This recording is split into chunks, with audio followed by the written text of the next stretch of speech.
So hello everyone, welcome to learning with Parveen. मैं परवीन कुमार आप सभी की सेवा में एक बार फिर से उपस्थित हूँ। तो चलिए अब हम लोग क्वेश्चन सॉल्व करते हैं। ये क्वेश्चंस क्लास 10 की अर्थमेटिक प्रोग्रेशन की 6 नंबर की क्वेश्चंस है।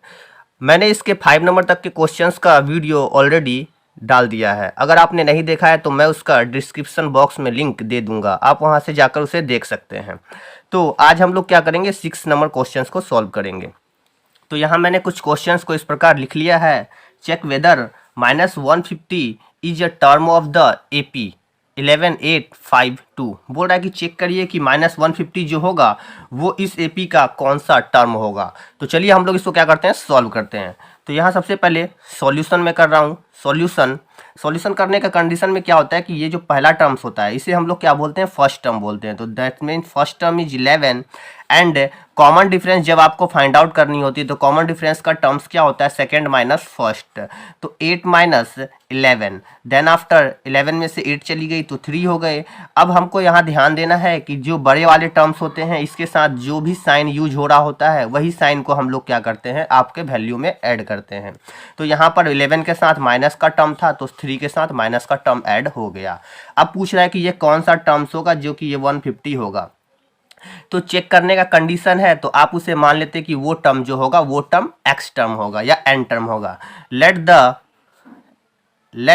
दी nth टर्म बी -150 मान लिया मैंने। सो इसलिए नाउ अब हम लोग इसे कुछ इस तरह से कर सकते हैं, an इज इक्वल टू -150।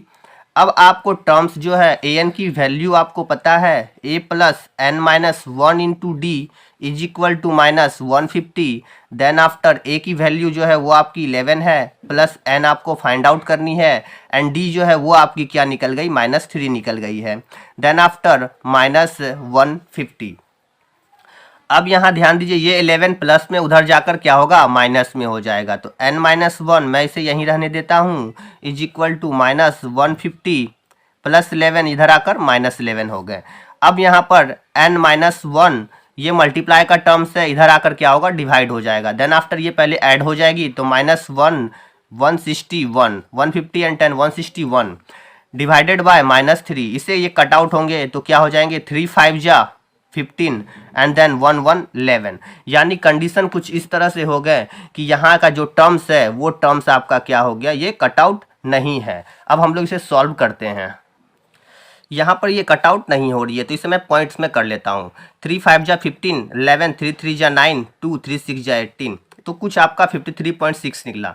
यहाँ पर आपका क्वेश्चन क्लियर हो गया है कि जब आपका टर्म्स अगर पॉइंट में निकल रहा है, दैट्स मीन हम लोगों का कंडीशन क्या हो गया, हम लोगों का कंडीशन ये हो गया कि आपका जो -150 है वो इस क्वेश्चंस का टर्म है ही नहीं। -150 जो है वो इस क्वेश्चंस का टर्म है ही नहीं, तो इसलिए इसका टर्म जो होगा वो क्या हो गया आपका 54.6। हम लोग लिख सकते हैं कि -150 is not a term of this AP, तो यहाँ लिख देंगे। सो इसलिए -150 इज नॉट अ टर्म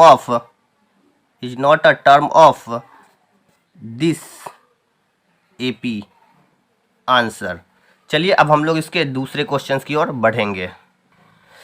इस क्वेश्चंस में यहीं तक, मिलते हैं एक दूसरे क्वेश्चंस में एक नए एनर्जी के साथ। Okay, bye.